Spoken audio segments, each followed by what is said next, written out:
우리 주 예수 그리스도의 사랑을 받는 회중 여러분, 우리는 총 8번에 걸쳐서 소율의 문답을 따라 우리 주 예수 그리스도를 고백하였습니다. 지난 시간에는 마지막으로 높이 되신 그리스도에 대해 고백하되 그 복된 사실이 교회에 무엇을 의미하는지를 함께 생각하였습니다. 이제는 높아지셔서 부활하시고 심판하러 오실 그리스도를 바라보며 우리는 이 교회 안에서 서로를 함부로 대하거나 판단해서는 안 된다는 것을 생각하였습니다. 특별히 로마서의 본문과 함께 사람은 하나님을 잘 섬기겠다는 진정성 있는 동기를 가지고도 함께 교회를 이루는 주님의 종들을 무시할 수 있다는 섬뜩한 사실을 배우며 우리가 모두 부활하신 그리스도의 귀한 종들임을 생각하였습니다. 또한 자신의 믿음이 얼마나 정당하고 합당한지와 별개로 그 믿음을 가지고 다른 사람을 함부로 판단하는 것은 완전히 다른 문제인 것을 생각하면서 늘 자신을 심판하러 오실 그리스도 앞에 세우며 다른 사람을 향한 판단을 숙고해야 함을 함께 생각하였습니다.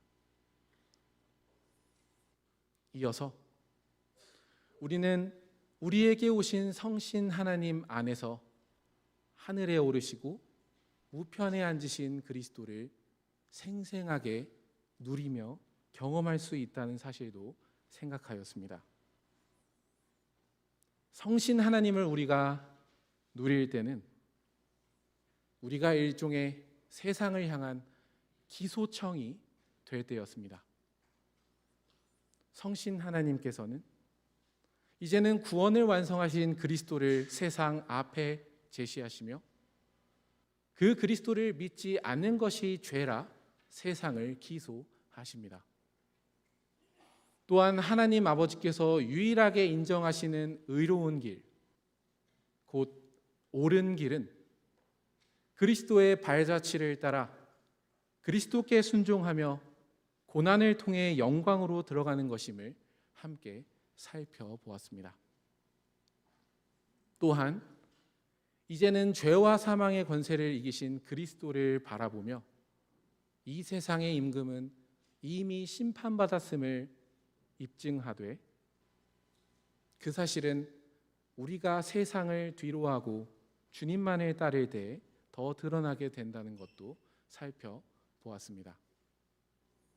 그러니 우리가 계속해서 예수 그리스도에 대한 복음을 들으며 우리의 죄를 벗을 때 그리스도의 말씀에 순종하며 고난을 통해 영광에 들어갈 때 이 세상의 삶이 전부가 아니고 이 땅 위에서부터 하나님만을 섬기며 살아갈 때 성신 하나님께서 이 교회 안에 계시는 것을 확신할 수 있고 바로 그 사실에서 그리스도께서 하늘에 오르셨다는 사실도 절감할 수 있다는 것을 배웠습니다. 동시에 하나님 우편에서 이제는 온 우주의 왕이 되신 그리스도의 통치를 교회가 받을 때는 다름 아닌 죄에 대한 권징이 시행될 때도 포함됨을 더 생각하였습니다. 조금 더 보완해서 말씀드리면 그리스도께서는 성신을 주시며 교회에게 죄를 사하거나 또는 죄를 벌할 수 있는 권한을 주셨습니다. 그런데 이 권징을 시행하는 치리회가 성신님을 의지한다는 것은 자신의 판단을 독단적으로 내리는 것이 아니라 심지어 자신의 판단을 교인이 받아들이지 않고 노회에 상소했고 그 노회에서 더 하나님의 말씀에 합치되는 결정이 나왔을 때 그 결정에 복종하는 것이 바로 성신님을 의지하며 치리를 행하는 것입니다.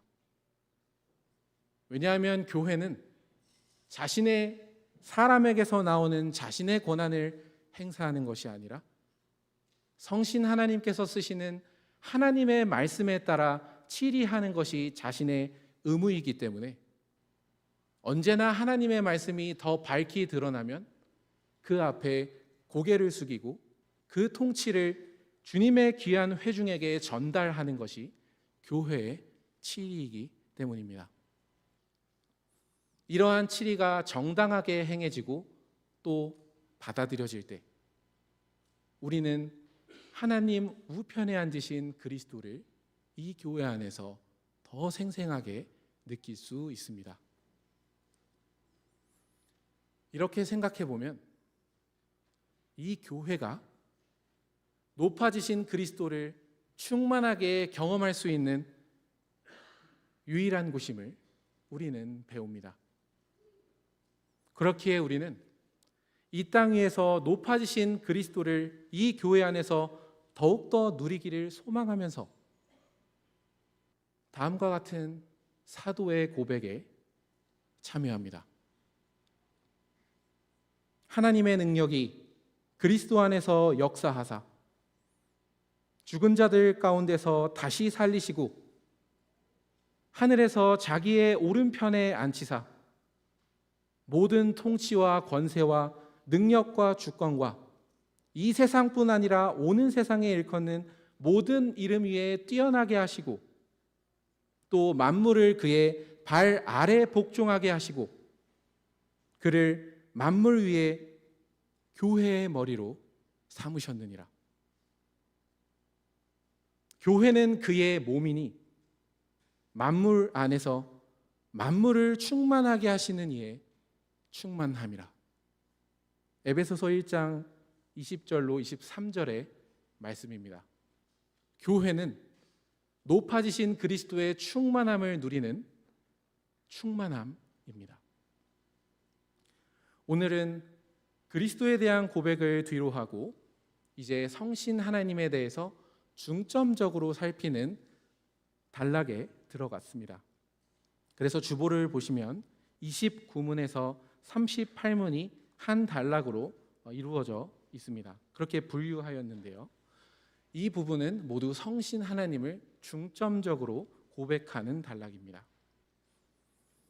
오늘은 29문만을 살피되 이제까지 우리가 배운 그리스도에 대한 내용을 다시 한번 살펴볼 수 있고 동시에 29문에서 고백하는 성신 하나님의 일하심을 잘 드러내는 본문과 함께 살피려고 합니다. 먼저 29문답을 함께 고백하도록 하겠습니다. 29문 우리가 어떻게 그리스도의 값주고 사신 구속에 참여하는 사람이 됩니까? 답. 그리스도의 성신께서 그 구속을 우리에게 효력 있게 적용하여 주심으로 우리는 그리스도의 값주고 사신 구속에 참여하는 사람이 됩니다. 29문답의 핵심은 성신님께서 우리로 하여금 구속에 참여하게 해주신다는 사실입니다. 먼저 구속에 대해 말씀드립니다. 여기서 구속은 값주고 산다는 말입니다. 영어로는 조금 더 정확한데 구속자를 리디머 그리고 구속을 리딤이라고 하는데 이 말의 뜻은 다시 샀다는 뜻입니다. 그러면 다시 우리가 사진 것이 도대체 무슨 현실을 의미하는 것입니까? 언뜻 생각하면 우리가 죄와 사망의 권세로부터 그리스도의 보혈로 다시 건짐을 받았다. 바로 그러한 세력으로부터 다시 삶을 얻었다. 이렇게 생각할 수 있습니다. 이러한 것도 포함 됩니다. 그런데 이제 우리가 살폈던 요리문답을 가만히 보면은 이 소요리문답은 구속을 굉장히 넓게 가르치고 있는 것 같습니다. 이 구속이라는 말이 앞에서 처음 나왔을 때는 21문인데요. 마침 오늘 책을 가지고 온 날이니까 21문답을 함께 보고 싶습니다. 21문답에는 하나님께서 선택하신 사람들의 구속자가 누구냐 하면서 구속을 언급합니다. 그런데 이렇게 우리를 구속해 주시는 주 예수 그리스도를 고백하면서 이제까지 우리가 단순히 그리스도께서 보혈로 우리를 사신 것만 고백한 건 아닙니다. 21문답에 이어서 이 구속자가 사람의 아들이 되셔서 우리의 입장에서 우리를 잘 아시는 분으로서 이 구속의 일을 감당했다고 고백합니다. 그리고 이어서 이 구속자는 우리의 그리스도라고 이야기하면서 우리를 향한 하나님 아버지의 구원의 뜻을 알려주는 선지자이시고 우리를 위해서 죽으시고 부활하셔서 우리를 위해 기도하시는 대제사장이시며 오늘 우리를 자신으로 충만하게 하시며 찬송하게 하시는 왕이심을 고백하였습니다. 이러한 그리스도에 대해서 고백한 이후로 그리스도께서 우리를 위해서 어떻게 낮아지셨는지, 우리가 피하고 싶은 모든 비참함을 우리를 위해서 어떻게 겪으셨는지를 고백한 다음 우리가 저번 주에 살핀 대로 그리스도의 높아지심이 교회에 어떤 유익을 주는지를 고백합니다. 그러니 소요리문답을 따르면 구속은 낮아지고 높아지신 그리스도 그분 자체를 아주 충만하게 누리는 게 구속입니다. 단순히 죄로부터 구원을 받는 게 아니라 우리를 위하여 행하신 모든 것을 우리가 받아 누리는 것, 그분을 그렇게 소유하는 게 구속이라 할 수 있는 것입니다. 바로 이 그리스도를 성신 하나님께서 오늘 우리에게 누리게 하신다는 겁니다. 우리가 그리스도에 대해서 이렇게 고백하였다고 할지라도 우리가 그분을 진정으로 뵙고 그분을 즐기게 되는 유일한 이유는 성신 하나님께서 우리를 그분께로 인도하여 주시고 그분을 받아들이게 하시기 때문입니다. 그러니 우리의 입장에서 말하면 순서는 조금 뒤바뀝니다. 성신 하나님이 없으시면 이 소요리문답, 작을 소죠. 이 소요리문답에서도 풍성하게 고백하는 그리스도를 받아 누릴 수가 없게 됩니다. 그러나 성신 하나님은 오늘 주님의 교회의 선물로 오셨고 우리를 그리스도께로 인도하여 주십니다. 그러니 오늘은 딱 한 가지 사실을 여러 사례로 볼 것입니다. 딱 한 가지입니다. 성신 하나님께서 교회인 우리에게 그리스도를 어떻게 보여주시는가, 이 사실만을 붙잡고자 합니다. 함께 요한계시록의 본문을 살피도록 하겠습니다. 9절을 보면 이 요한 사도가 요한계시록을 받았을 때의 정황, 그 상황이 나옵니다. 요한 사도는 귀양살이를 하고 있었습니다. 반모라는 섬으로 튀르키예 서쪽에 있는 그 에게 근처에 있는 섬이기도 합니다. 그 섬에 왜 유배를 가고 귀양을 갔을까요? 하나님의 말씀을 전하고 예수님을 증언했기 때문입니다. 그게 귀양 가야 되는 사유가 되었습니다.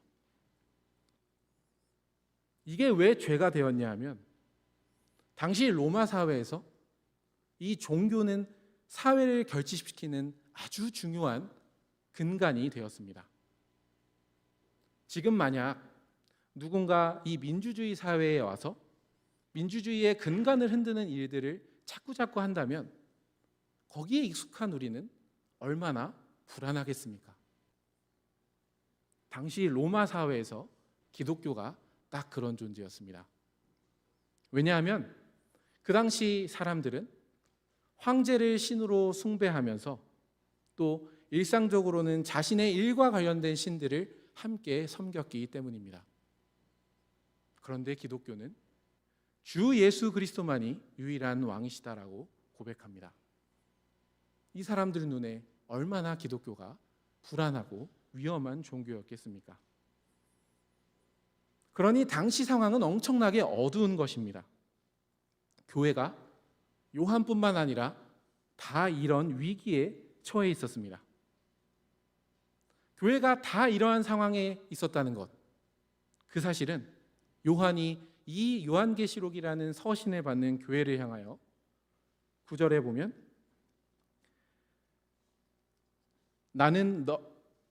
나는 너희 형제요 예수의 환난과 나라와 참음에 동참하는 자라. 하나님의 나라를 위한 고난과 인내에 나도 참여하는 자라라고 고백하는 데에서 알 수 있습니다. 당시 교회가 이렇게 다 어두운 상황에 있었던 것입니다. 사람의 눈으로 볼 때는 아주 어둡습니다. 그런데 바로 이러한 상황에 성신님이 찾아오십니다. 1장 10절을 보면 다른 날도 아니라 주의 날, 오늘과 같은 주일에 성신님께서 요한을 찾아오십니다. 그리고서는 이 요한을 통하여 무언가를 보여주시고 그리고 어떤 교회들에 이 요한이 본 것을 전하라고 하십니다. 그 내용이 무엇인지는 뒤에서 더 살필 것이지만 10절에는 한 가지 힌트가 있습니다. 주의 날에 내가 성신에 감동되어 내 뒤에서 나는 나팔 소리 같은 큰 음성을 들으니, 이 나팔 소리는, 하나님께서 내시는 이 나팔 소리는 하나님께서 교회를 인도하시고 함께 하신다는 표식입니다. 그것이 무엇인지 뒤에서 곧이어 살펴보겠습니다. 그러나 우리는 여기서 멈춰서서 한 가지 사실을 기억합니다. 여러분은 성신님에 대해서 어떻게 고백하십니까? 성신님은 주님의 교회가 교회를 이룰 수 없을 만큼 힘들고 어려운 상황, 그렇게 고난 가운데 인내하며 살아가는 것이 교회를 이루는 것에 중점적인 일이 되는 그러한 때에도 교회를 떠나시지 않는 분이 성신님이십니다. 성신님께서는 고난받는 교회와 늘 함께 하시면서 그 교회에 무엇인가를 보여주고자 하시는 분이십니다. 그 성신님이 우리 안에 계십니다. 그러니 교인으로서 내가 그리스도인이기 때문에 억눌리고 암담한 상황에 있을 때 그 칠흑 같은 어둠에 성신님께서 함께하고 계시다는 사실을 잊지 않으셨으면 좋겠습니다. 그렇다면 이제 성신님께서 보여주시는 것을 살펴봅니다. 12절을 보겠습니다. 성신의 이끌림을 받아서, 성신님의 이끌림을 받아서 요한은 어떠한 소리를 들었고 그분이 누구신지를 돌아보려고 할 때 먼저 그분이 보이는 게 아니라 7 금 촛대가 보입니다. 12절입니다. 몸을 돌이켜 나에게 말한 음성을 알아보려고 돌이킬 때 7 금 촛대를 보았는데, 이 금 촛대는 교회를 나타냅니다. 제가 조금 철이 없었을 때 여름에 정전이 나는 것을 좋아했습니다. 왜냐하면 정전이 나면 촛불을 켜고 장난을 많이 칠 수 있었기 때문입니다. 지금 이 촛대는 바로 그 정전이 났을 때 불을 켜는 그 초를 놓는 곳을 말합니다. 그 촛대 마지막에는 불을 밝히고 있는 그 초가 있습니다. 교회는 과연 이렇게 빛을 내는 곳입니다. 어두운 세상에서 주님을 믿는 것을 사회를 망가뜨리는 일이라고 여기며 박해를 받는 상황에서도 그리스도를 닮아가는 그 교회는 세상의 빛이 됩니다. 이렇게 사도가 교회를 나타내는 촛대를 바라보고 있을 때 그 사이에 계신 분을 보게 됩니다. 13절입니다. 촛대 사이에 인자 같은 이가 발에 끌리는 옷을 입고 가슴에 금띠를 띠고, 촛대 사이에 계시면서 그 촛대 사이를 거니시는 분, 이 촛대가 혹여나 꺼질까, 빛을 어떻게 하면 더 밝히 나타내나 하면서 이 촛대를 관리하시는 분은 인자 같은 분입니다. 여기서 인자는 사람의 아들이라는 뜻입니다. 그런데 누군가 여러분들을 보고 사람의 아들 이렇게 얘기한 적은 없지 않습니까?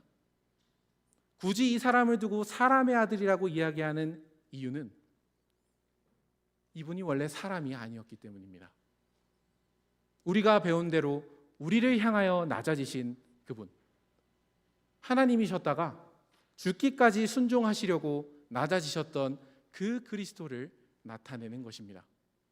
우리는 인자 같은 이라는 표현에서 낮아지신 그리스도를 봅니다. 지금 이때는 지금 그리스도의 모습을 나타내는 것이기 때문에 부활하신 그리스도를 나타내는 것임에도 우리의 그리스도께서는 계속 사람이십니다. 사람으로서, 하나님이신 그분이 여전히 사람으로서 이 교회를 돌보고 계시는 것입니다. 주님의 교회를 거니시며 이 불이 꺼지지 않을까 염려하며 바라보시는 그분은 우리를 이해하지 못하시는 분이 아니라 같은 죄 있는 모양의 육신을 가지셨던 분으로 우리를 충분히 공감하시고 이해하시며 교회를 돌보시는 분입니다. 성신 하나님께서 이 고난 가운데 있는 교회에 고난받으신 그리스도, 낮아지셔서 고난받으신 그리스도를 보여주고 계신 것입니다. 이게 그 교회에 얼마나 위로가 됐겠습니까? 이어서 그분이 입고 있던 옷이 나옵니다. 발에 끌리는 옷을 입고 가슴에 금띠를 띠었다 합니다. 발에 끌리는 옷이라는 표현은 구약에서 대제사장이 입던 옷을 표현하는 수거입니다.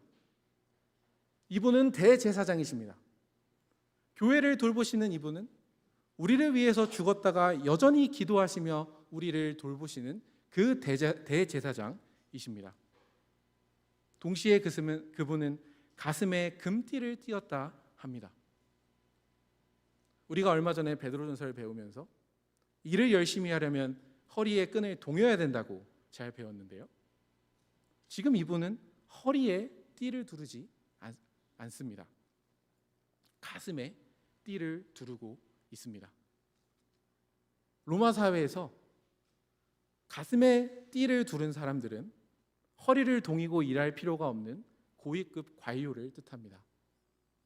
이러한 모습은 아주 높아지신 그리스도, 우리의 왕이 되신 그리스도의 모습을 보여주고 있는 것입니다. 그러니 성신 하나님께서는 고난 가운데 있는 교회에 왕 같은 제사장의 모습을 가지신 그리스도를 보여주고 계신 것입니다. 그분은 교회 사이를 거니시면서 왕으로서 우리를 돌보시기도 하고 대제사장으로서 우리를 계속해서 돌보신다는 것을 어려움 가운데 있는 교회에 성신 하나님은 보여주시는 것입니다. 14절입니다. 이제 요한의 눈은 인자 같은 이의 외면을 멀리서 바라보다가 머리를 향합니다. 그의 머리와 털 희기가 흰 양털 같고 눈 같으며 이렇게 표현합니다. 14절에서 그의 머리와 털의 희기라고 나와 있는데 이 말은 그의 머리, 곧 그의 머리털 이렇게 구체적으로 표시하는 것으로 번역할 수도 있습니다. 중요한 것은 그분의 머리가 희다는 것입니다. 우리가 눈이 왔을 때 아무도 밟지 않는 눈을 볼 때 그 눈이 얼마나 새하얀지를 다 압니다. 지금 교회를 돌보시는 그분, 성신님께서 보여주시는 그 인자 같은 분은 그렇게 흰색을 가지고 계신 분입니다. 요한계시록에서 흰색은 언제나 거짓 없는 사랑을 뜻합니다. 하나님을 사랑하되 다른 것을 겸하여 사랑하지 않고 오직 하나님만을 사랑함으로 그분만을 섬기는 것을 두고 이렇게 거짓 없는 사랑으로 하나님을 대하는 신자들을 흰색으로 표현합니다. 그렇기에 완성될 하나님의 나라에 있을 성도들은 모두 흰 옷을 입고 있습니다. 머리 대신 그리스도, 그 머리 대신 그리스도의 모습을 새하얀 이미지로 표현하는 이유는 어려움 가운데 그들의 정절을 지켜주시겠다는 것을 보여주고 있는 것입니다. 당시 이 요한계시록을 받는 교회 중에 대다수는 어려움 가운데 타협했습니다. 우상을 겸하여 섬겼습니다. 흰 옷을 입을 수 없는 사람들이었습니다. 그러나 성신 하나님께서는 바로 그러한 교회에 흰 머리를 가지신 그리스도를 보여주심으로써 너희도 거짓 없는 사랑에 이르게 하겠다. 머리 대신 그리스도와 같이 너희도 정결한 사람으로 만들어 주시겠다라는 것을 이렇듯 알려주신 것입니다. 이어서 그의 눈은 불꽃 같다 합니다. 여기서 불꽃이란 조금 더 생생하게 직역하면 활활 타오르는 불을 뜻합니다. 성신 하나님께서 요한에게 그리스도의 모습을 보여주시면서 왜 눈이 활활 타오르는 모습을 보여주셨을까요? 기본적으로 불은 불순물을 제거하는 기능이 있습니다. 우리의 그리스도께서는, 우리를 사랑하시는 그리스도께서는 죄를 용납하지 않는 불꽃 같은 눈으로 자신의 교회를 돌보십니다. 순결하지 못한 사랑을 하고 있다면 그 죄가 무엇인지 매섭게 지적하시면서 우리가 정말로 흰 옷을 입을 정결한 사람들로, 순결한 금과 같은 사람들로 만들어 주시려고 그리스도께서는 어려움 가운데 있는 교회라고 할지라도 죄를 용납하지 않는 불꽃 같은 눈으로 이 교회를 돌보고 계시다라는 것을 알려주고 있는 것입니다. 그런데 이 그리스도께서는 단순히 보기만 하지 않으십니다. 15절입니다. 그의 발은 풀무불에 단련한 빛난 주석 같고, 금속을 만들려면 마찬가지로 아주 뜨거운 풀무불을 지나가면서 불순물이 다 없어져야 합니다. 근데 이분의 발이 바로 그러한 풀무불을 지난 주석 같다, 노쇠와 같다고 이야기합니다. 그리스도께서 이 땅에 발을 딛고 사셨을 때 그분의 모든 삶은 우리를 구원하시기 위한 고난의 연속이었고 시험의 연속이었습니다. 그러나 이제는 높이 되신 그리스도의 발은 그 불같은 시험을 다 통과하여서 이제는 반짝반짝 빛나는 노쇠와 같이 되어 있습니다. 두 발로 땅을 딛고 살 때 그 고난을 견디신 그리스도께서는 이제 이 발로 교회를 심판하십니다. 여기 특별히 빛난 주석이라는 말은 당시 무기를 만들던 금속을 뜻합니다. 그래서 뒤에 2, 3장을 보시면 이 불타는 눈과 빛난 주석으로 회개하지 않는 교회를 심판하시겠다 말씀하십니다. 뱀의 머리를 밟을 그 발로, 그 정결한 발로 회개하지 않는 교회를 먼저 짓밟으시겠다 하면서 엄중하게 말씀하십니다. 박해 가운데 있더라도 하나님을 향한 순결한 사랑을 저버린다면, 그렇게 하나님도 섬기고 다른 것도 섬기는 자리로 나아간다면 주님께서는 그것을 좌시하지 않으시겠다 하는 모습을 보여주고 계신 것입니다. 이렇게 주님께서는 불의 이미지를 가지고 교회를 돌보시면서 나는 죄를 정결하게 하는 그리스도다, 너희를 깨끗하게 하는 그리스도다라는 사실을 보여주신 후에 이제 말씀하시는 모습을 보여주십니다. 15절을 마저 읽습니다. 그의 음성은 많은 물소리와 같으며. 태풍이 부는 날 혹은 바람이 매섭게 부는 날 혹시 바다에 가보셨습니까? 위험하니까 가지 않기를 바라시는데 혹시 숙소가 바다 근처에 있으면 문을 열어보시기 바랍니다. 말소리가 들리지 않습니다. 혹은 거대한 폭포 앞에서 여러분들이 말을 해보시기 바랍니다. 바로 옆에 있는 사람의 말도 들리지 않습니다. 그렇게 거대한 소리를 내는 물과 같은 소리로 성신 하나님께서는 그리스도의 음성을 표현하십니다. 우리는 이 세상에 살면서 수많은 소리를 듣고 살아갑니다. 그렇게 하면 안 된다. 이렇게 하면 돈이 벌린다. 이렇게 하면 잘 살 수 있다. 여러 소리에 우리는 시달리면서 살아갑니다. 고난 가운데 있을수록 어떻게 하면 더 먹고 살기 편한지 거기에 귀를 기울일 수 있습니다. 자연스러운 일입니다.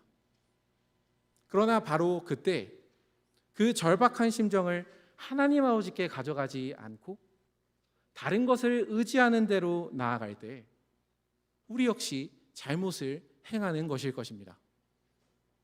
그러나 성신 하나님께서는 그리스도의 음성을 많은 물소리라고 듣게 하심으로써, 아니 이렇게 표현하게 하심으로써 원래 그리스도의 음성은 모든 걸 다 덮을 정도로 강력한 음성이다. 다른 소리가 그 주변에서 하나도 들리지 않을 정도로 그분의 음성은 그렇게 들어야 하는 것이다 라는 것을 알려주십니다. 다른 소리에 휘청거릴 때 압도되는 소리를 들려주심으로써 성신 하나님께서는 이 교회를 붙들고 계시는 것입니다. 그러면 이 음성이 어떤 식으로 전파되는지를 16절에서 마저 보겠습니다.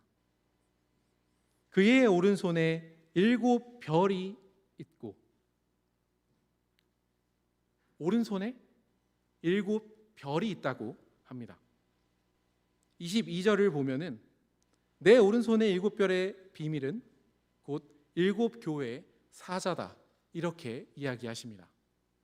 사자는 왕이 자신의 명령을 전달하려고 보내는 전령을 뜻하는 것입니다. 주님께서는 자신의 오른손에 들린 그 7 별을 가지고 이것이 말씀 사역자다 하면서 알려주시는 것입니다. 아까 우리가 예수님의 의복을 생각할 때 이분은 왕의 아주 고위급 사람과 같이 옷을 입으셨다고 이렇게 얘기를 드렸었는데요. 왕 오른편에 있는 게 뭐겠습니까? 왕 오른편에 있는 건 왕의 지팡이, 왕의 홀입니다. 여러분 대통령이 왔다 갔다 하는 걸 잘 보시면은 대통령이다 하는 걸 알려주는 대통령기가 항상 따라다닙니다. 차에도 있고요. 어디 연설하러 갈 때도 뒷배경은 대통령기가 항상 있습니다.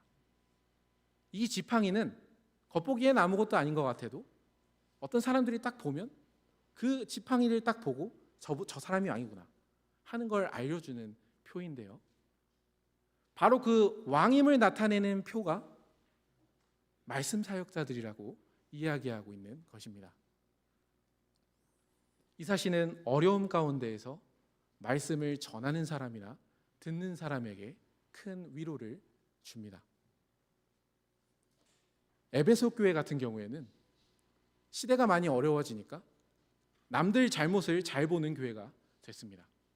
다 배교한 교회들이니까 저건 틀렸다 하면서 아주 다른 사람을 비판하면서 동시에 사랑이 없어지는 그러한 어려움을 겪었습니다.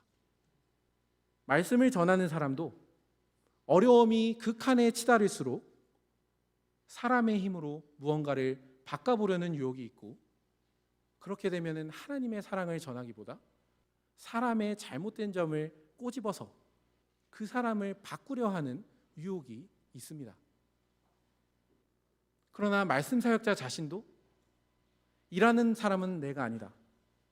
나는 주님의 오른손에 붙들린 권능의 홀일 뿐이고 나는 주님의 붙들린 사람이니까 사람의 힘으로 잘못을 지적해서 문제를 바꾸기보다 사랑이 힘을 내보이지 못하는 현실 가운데에서도 사랑을 말할 수 있는 힘이 생기는 것입니다.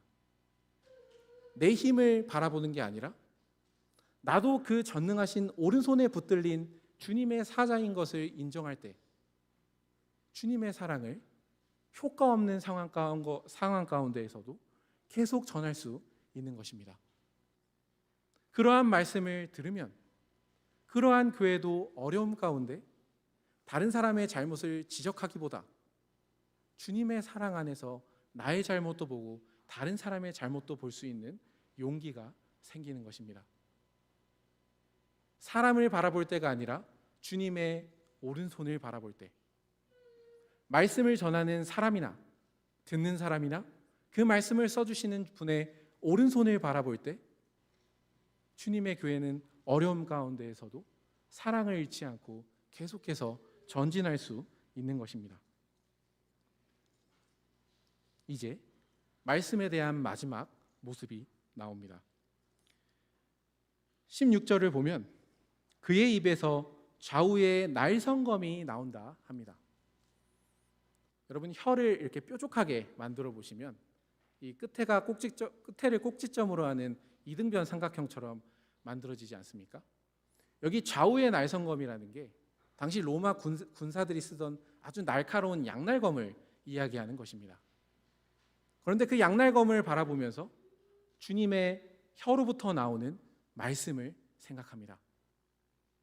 가장 강력한 무기는 주님의 입에서 나오는 말씀이라는 것을 성신 하나님께서는 알려주시는 것입니다. 이것이 무엇을 의미하겠습니까? 우리가 이 땅을 살아갈 때 사실 대부분의 우상숭배는 힘의 논리로부터 시작합니다.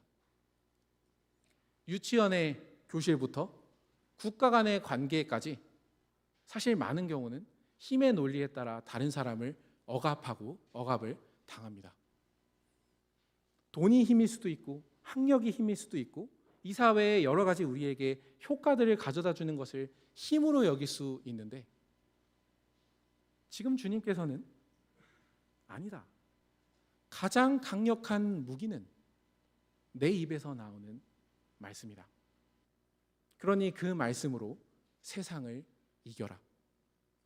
세상과 같은 방식으로 이 세상을 이겨나가지 말고 가장 강력한 나의 입에서 나오는 그 말, 좌우에 날선 양날검과 같은 나의 말씀으로 세상을 이기고 살아가라 하며 말씀해 주시는 것입니다. 고난 가운데 있는 교회, 성신님께서는 그리스도의 모습을 보여주시면서 우리가 이제까지 배우고 그리고 더 풍부한 내용을 계속해서 이 교회에 보여주십니다. 마지막으로 요한이 본 그 인자 같은 분의 모습은 16절 마지막에 나타나 있습니다. 그 얼굴은 해가 힘있게 비치는 것 같더라. 이제 그분의 좋은 하늘 바라봅니다. 그런데 바라보지 못합니다. 지구에서 태양까지 가려면 비행기가 시속 900km 정도 되는데요. 그거를 안 쉬고 19년을 가야 합니다. 그런데 요즘 여름 아시죠? 비행기로 가도 19년 떨어져 있는 그 거리를 뚫고서 해는 자신의 능력을 자랑합니다. 여름에 요즘엔 서 있기도 힘듭니다. 그런데 요한은 주님의 얼굴을 바라보면서 그러한 힘을 느끼며 압도되는 것입니다. 지금 이 교회가 처한 상황이 얼마나 어둡습니까? 교회를 이루는 게 얼마나 의미가 있는 상황일까요? 하나님의 말씀과 그리스도를 증언한다는 이유만으로 그 핵심되는 사도가 유배를 가 있는 상황입니다. 빛이 없습니다. 하지만 이렇게 어두운 상황 가운데서 성신 하나님은 요한 사도에게 태양과 같이 힘있게 빛나는 주님의 얼굴을 보게 하십니다. 특별히 여기서 힘있게 빛나는 해의 얼굴은 원수들을 점령한 하나님의 백성을 표시할 때도 많이 쓰이기도 합니다. 사사기에서 드보라와 발락이 자신의 원수들인 가나안 왕의 야빈을 죽이고 난 다음에 부른 찬송엔 이렇게 나와 있습니다. 여호와여, 주의 원수들은 다 이와 같이 망하게 하시고 주를 사랑하는 자들은 해가 힘있게 도듬 같게 하옵소서. 사사기 5장 31절의 말씀입니다. 해가 힘있게 빛나는 이 모습은 주님께서 교회의 원수들을 다 제거하신 뒤에 승리하신 분으로서 비치는 영광입니다. 겉으로 볼 땐 패배한 것 같습니다. 교회는 망해가고 있는 것 같습니다.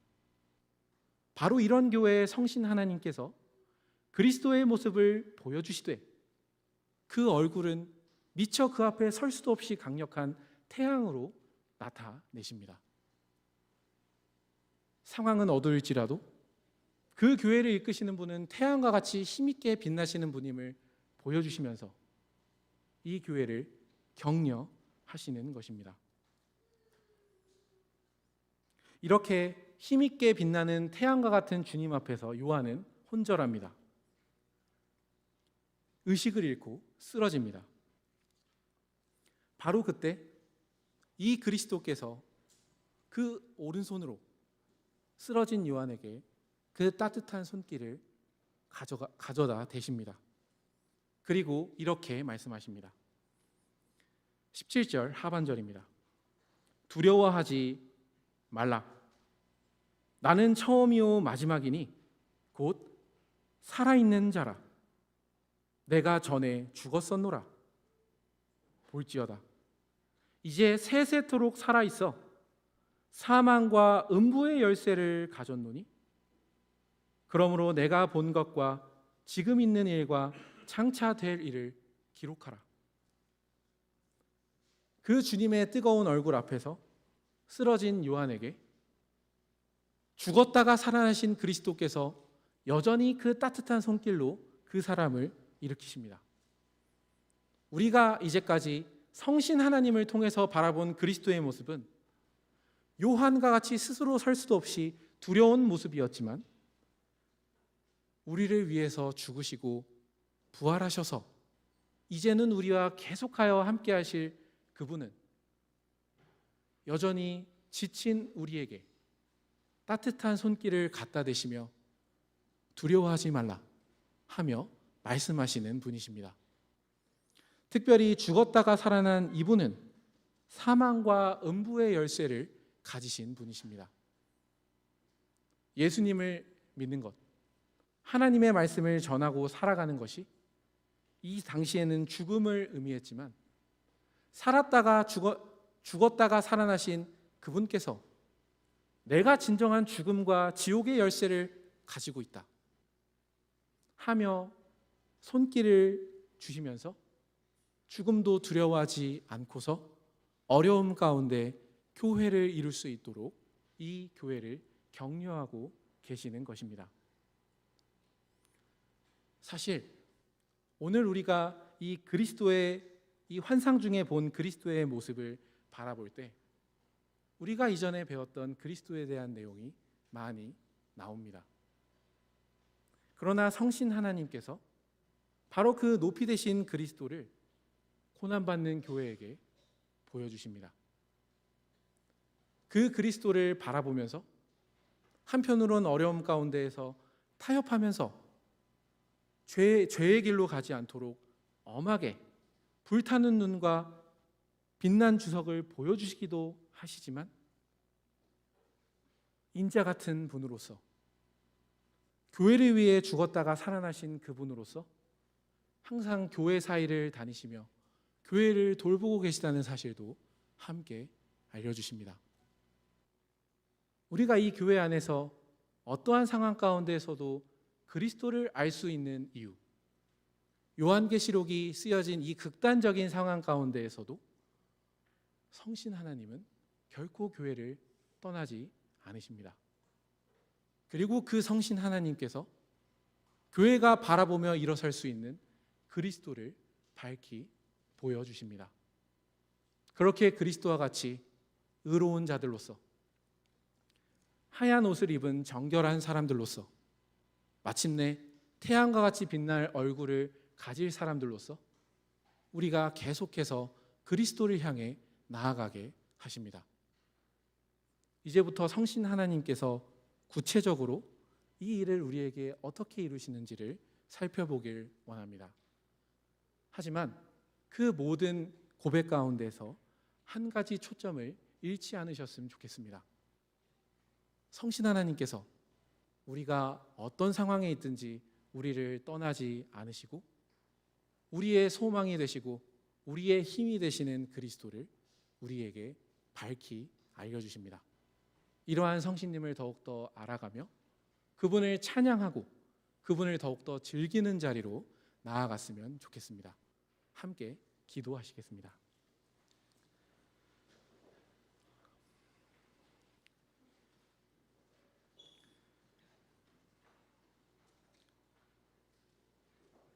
그리스도의 신으로서 저희와 늘 함께 하시는 성신 하나님, 오늘도 성신 하나님을 찬양하고 영화롭게 하기를 구합니다.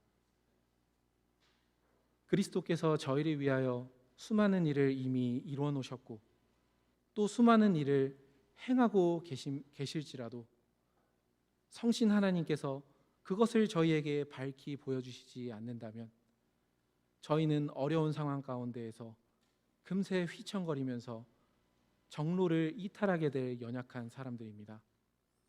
그러나 그렇게 어두운 상황 가운데에서 교회와 늘 함께 하시며 교회에게 그리스도를 보여주시는 성신 하나님을 오늘도 찬송합니다. 이제 저희가 소이르문답의 고백을 따라 어떻게 성신 하나님께서 저희를 그리스도께로 인도하시고 그렇게 그리스도 안에 있는 아버지의 사랑을 받으며 아버지의 자녀로 살게 하시는지를 살펴보고자 합니다. 성신 하나님께서 이 모든 일에 저희에게 은혜를 베풀어 주셔서 저희에게 높이 되신 그리스도를 더욱더 밝히 보여주시고 저희가 그 그리스도께만 두 눈을 맞추고 앞으로 나아가는 교회가 될 수 있게 해주시기를 구합니다. 예수님의 이름으로 기도드렸습니다. 아멘.